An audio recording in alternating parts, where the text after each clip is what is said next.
Waalaikumsalam. Fasya ya? Iya. Selamat datang. Terima kasih ya sudah hadir hari ini. Iya. Silakan duduk.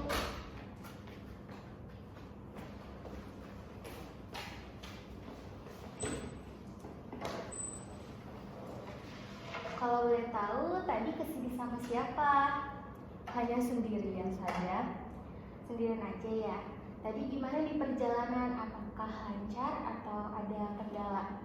Alhamdulillah lancar. Cuma hari ini Serang panas banget. Alhamdulillah kalau lancar. Emang sekarang tuh panas banget ya hari ini. Kak Fasya gimana kabarnya? Hari ini ada yang dirasa atau bagaimana?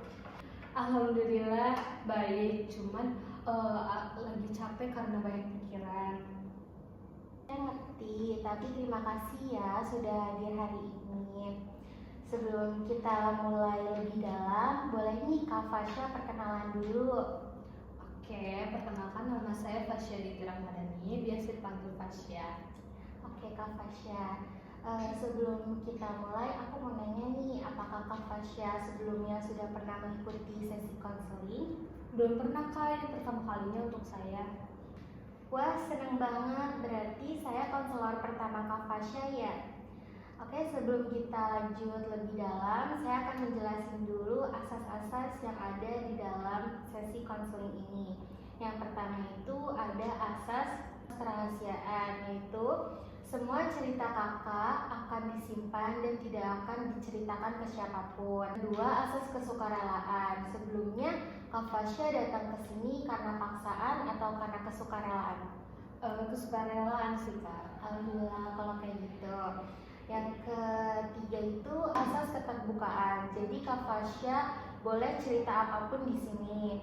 Dan yang keempat itu ada asas kekinian. Jadi kita fokus ke masalah Kak Fasya yang sedang dialami akhir-akhir ini. Dan yang terakhir itu ada asas kemandirian supaya Kak Fasya bisa mengambil keputusan Kak Fasya sendiri. Sampai di sini apakah ada yang ingin Kak Fasya tanyakan sebelum kita mulai? Tidak ada Kak, aman. Oke baik, sebelum kita mulai lebih dalam, alangkah baiknya kita berdoa dulu supaya diberi kelancaran. Berdoa dimulai.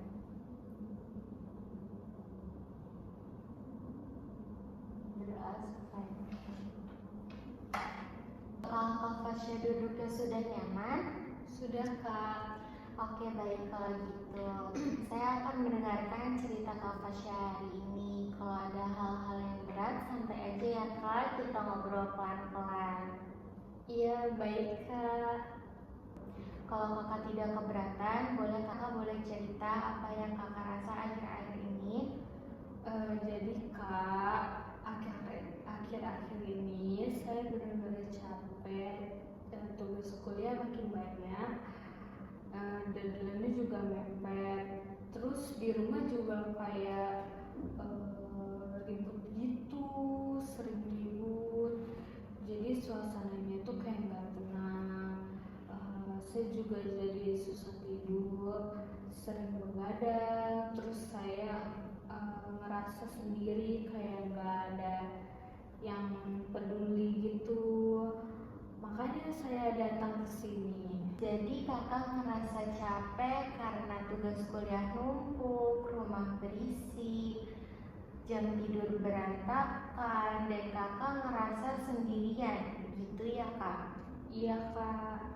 Apa boleh saya tanya, kalau misalkan di rumah sedang ribut, masalah apa yang biasanya sering terjadi? Biasanya orang tua sih Kak, kayak mereka tuh sering beda pendapat. Terus kadang gara-gara ekonomi, gara-gara masalah sepele dan dijadiin kayak besar-besar gitu. Apakah hal itu terjadi setiap hari? Ya Kak, hampir tiap malam ada aja ributnya. Pengen rasanya rumah itu tenang. Biasanya kakak ngelakuin apa kalau hal itu terjadi? Cuma diem aja sih Kak di kamar. Tapi karena rumah saya kecil ya, jadi masih kedengeran. Mau belajar juga jadi gak fokus gitu. Kalau suasananya seperti itu, perasaan apa yang biasanya kakak rasain? campur-campur sih kak, kayak capek, sedih, kesel, bingung. Kakak merasa tidak punya tempat aman ya di rumah? Ya betul kak. Kadang tekanan luar memang membuat kita merasa sendirian. Tapi apakah kakak mempunyai tempat untuk bercerita? Tidak ada kak, saya bukan tipe orang yang banyak cerita gitu, bahkan ke teman dekat pun jarang gitu. Kenapa kakak merasa sulit untuk cerita ke orang lain? Takut gak didengerin kak, takut dianggap sepele terus lebay gitu. Berarti kakak punya rasa takut dihakimi ya? Ya benar kak. Kakak nggak lebay sama sekali kok. Wajar banget kalau kakak ngerasa berat. Makasih kak. Tadi kakak bilang ingin tenang, tetapi kakak memilih memendam semuanya sendirian. Menurut kakak, memendam itu pilihan yang benar atau makin berat? Makin berat sih kak, kayak meledak gitu rasanya.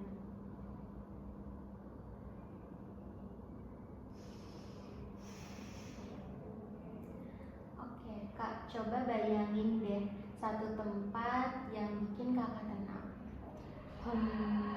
Misalkan kayak pantai. Oke, bayangin suara ombaknya, anginnya, biar tubuh dan pikiran kakak lebih rileks.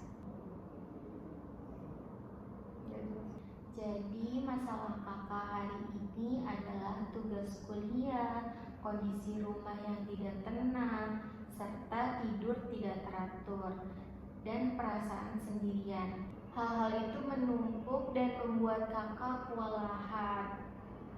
Iya kak, bener banget. Kak, kondisi seperti ini sering dialami mahasiswa yang punya lingkungan rumah kurang kondusif. Dan biasanya kita bantu dengan beberapa cara seperti memanage waktu, journaling, dan latihan relaksasi, dan komunikasi perlahan dengan keluarga. Saya juga dulu pernah di fase stres kuliah, rasanya kayak tubuh capek tapi pikiran gak akan berhenti. Kayak saya sekarang ya kak. Iya betul, coba kakak mulai dari misalnya belajar 30 menit, lalu istirahat 10 menit, atau tidur lebih awal 15 menit setiap hari. Untuk rumah, kakak tidak perlu ngomong langsung panjang. Kakak cukup bilang, aku lagi banyak tugas nih, boleh aku tenang sebentar? Boleh sih kak, bisa dicoba nanti.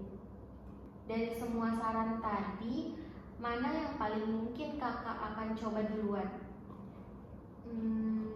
Kemungkinan sih bikin jadwal kecil kak, biar gak terlalu mepet. Oke baik, gimana kalau tujuan minggu ini kita buat jadi 2? Yang pertama, kakak coba bikin jadwal buat belajar dan tidur teratur. Dan yang kedua, kakak komunikasi pelan-pelan dengan keluarga. Apakah kakak setuju? Iya kak, boleh, saya setuju. Kakak hebat banget udah mengambil langkah ini. Kakak datang ke sini saja sudah bukti kalau kakak ingin berubah. Jaga niat baik itu ya kak. Makasih kak, aku jadi agak lega. Jadi kita sepakat ya, selama seminggu kakak coba 2 hal baru itu. Dan nanti minggu depan kita evaluasi bersama ya kak. Siap kak. Oke baik kak, sesi kita hari ini cukup sampai di sini. Terima kasih karena kakak sudah jujur dan mau cerita. Mari kita tutup dengan berdoa agar hari-hari kakak diberi ketenangan. Berdoa dimulai. Berdoa sosok. Oke kak, terima kasih banyak ya sudah dengerin cerita aku hari ini. Aku merasa agak lega. Sama-sama kak, mari saya antar.